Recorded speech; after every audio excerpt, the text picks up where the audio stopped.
పంచే 1800-11-30-90 toll free నెంబర్కి phone చేసి మీ ఏజెంట్ రిజిస్టర్డ్ అవునో కాదో తెలుసుకో. ఇమిగ్రేషన్ క్లియరెన్స్ తీసుకొని సురక్షితంగా విదేశాల్లో ఉద్యోగానికి వెళ్ళు. ప్రవాస భారతీయ వ్యవహారాల మంత్రిత్వ శాఖ. మీ ఏజెంట్ డబ్బెంత తీసుకున్నాడు?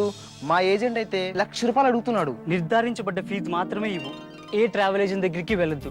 కేవలం రిజిస్టర్డ్ రిక్రూటింగ్ ఏజెంట్ దగ్గరికి మాత్రమే వెళ్ళు. సరైన పద్ధతులను అవలంబించి ఏ ఇబ్బంది లేకుండా విదేశాల్లో పనిచేయడానికి వెళ్ళు. ఇంకా ఈ పనంతా రిజిస్టర్డ్ ఏజెంట్ ద్వారానే చేయించుకోవాలి. తప్పు ఏజెంట్ ట్రావెల్ ఏజెంట్తో కాదు. ఒక నెంబర్ చెప్తాను, గుర్తుంచుకో. 1800-11-30-90. ఇది టోల్ ఫ్రీ నెంబర్. విదేశాల్లో పనిచేయడానికి సంబంధించిన సమాచారం అంతా ఇక్కడ నుంచి తెలుసుకోవచ్చు. చాలా హుషారున్నావే. గల్ఫ్ కి ఉద్యోగానికి వెళ్తున్నా. టూరిస్ట్ వీసా వచ్చింది. తెలిసిన వాళ్ళు ఉన్నారు, ఎవరో ఒకరు ఇప్పిస్తారులే. ఇచ్చోడ్లా ఉన్నావే. గల్ఫ్ దేశాల్లో ఉద్యోగాలు చేయాలంటే సరైన passport, immigration clearance, employment contract, ఇంకా వర్క్ వీసా కావాలి. ఏంటి? అవును, నకిలీ ఏజెంట్ల నుండి జాగ్రత్తగా ఉండాలి. అక్కడ చట్టాలు కఠినంగా ఉంటాయి. పట్టుకుంటే జైలే.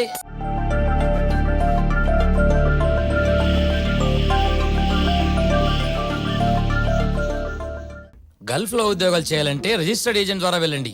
ఇమిగ్రేషన్ క్లియరెన్స్, వర్క్ వీసా, ఇంకా ఎంప్లాయ్మెంట్ కాంట్రాక్ట్ తీసుకొని వెళ్ళండి. ఎందుకంటే మీకు అక్కడ ఏం ప్రాబ్లం అవ్వకూడదు కదా. నాకు గల్ఫ్ లో ఉద్యోగం వచ్చిందా చెప్పండి సార్. అవునండి, ఇదిగో మీ passport, immigration clearance, work visa, employment contract, ఇంకా ప్రవాసీ భారతీయ బీమా యోజన.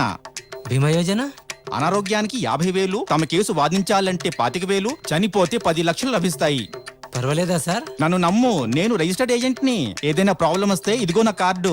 ఇక్కడైనా అక్కడైనా నీ పూర్తి బాధ్యత నాది. నేనిక్కడ దుబాయ్ లో 2 ఏళ్లుగా హౌస్ మేడ్ ఉద్యోగం చేస్తున్నాను.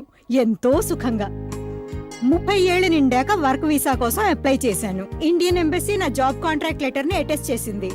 విదేశాల్లో ఉద్యోగం చేయడానికి ఎప్పుడొచ్చినా వర్క్ వీసా, కాంట్రాక్ట్ లెటర్, ఇంకా ఏజెంట్ గురించిన అన్ని వివరాలని సరిగ్గా చూసుకోండి. గల్ఫ్ దేశాల్లో హౌస్ మేడ్ ఉద్యోగం కోసం ఇమిగ్రేషన్ క్లియరెన్స్ గురించిన విషయాలన్నీ బాగా గుర్తుంచుకోండి. లేకపోతే మీరు అక్కడ రకరకాల కష్టాలకు గురి కావచ్చు.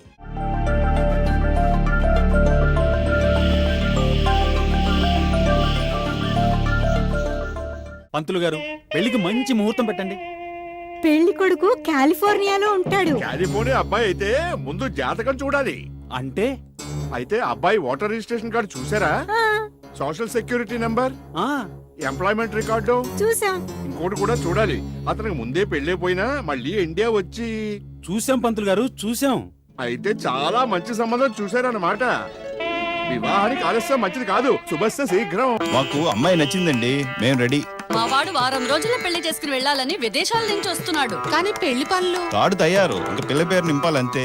ఏమండి, పిల్లాడి వివరాలు తెలుసుకోకుండా హడావుడిగా పిల్ల పెళ్లిలా చేస్తామండి. కానీ అబ్బాయి. అర్థమైంది, మాకు ఆడపిల్ల ఉంది.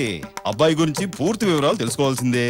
ఇదిగో మా అబ్బాయి passport, employment contract, social security number అన్ని ఇందులో ఉన్నాయి. ఇంకా తృప్తేనా? అబ్బాయి పూర్తి వివరాలు తెలుసుకోండి, ఎందుకంటే ఇది మీ అమ్మాయి భవిష్యత్తు. పూర్తి వివరాల కోసం ప్రవాస భారతీయ కార్య మంత్రాలయం, భారత ప్రభుత్వం.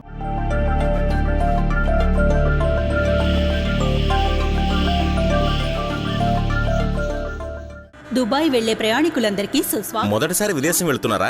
అవును, కార్పెంటర్ పని దొరికింది. మహాత్మా గాంధీ ప్రవాసీ సురక్షా యోజన గురించి తెలుసా? లేదే. ఈసీఆర్ పాస్పోర్ట్ తో విదేశంలో ఉద్యోగం చేసే భారతీయుల కోసం ప్రభుత్వం మనకిచ్చిన ప్రణాళిక ఇది. ఇందులో ఖాతా తెరిచి మనం కొంత డబ్బు వేయాల్సి ఉంటుంది. కొంత డబ్బు ప్రభుత్వం అందులో వేసేస్తుంది. అలాగా? వెనక్కి వచ్చాక పునరావాసం కోసం డబ్బు లభిస్తుంది. దాంతో మనం చిన్న వ్యాపారం చేసుకోవచ్చు. వృద్ధాప్యంలో పెన్షన్ కూడా లభిస్తుంది. జీవిత బీమా కూడా ఉచితంగా లభిస్తుంది. అలాగా? ఈ ప్రణాళికలో ప్రభుత్వం మహిళల కోసం పెన్షన్ రూపంలో ₹1000 అదనంగా అందిస్తోంది.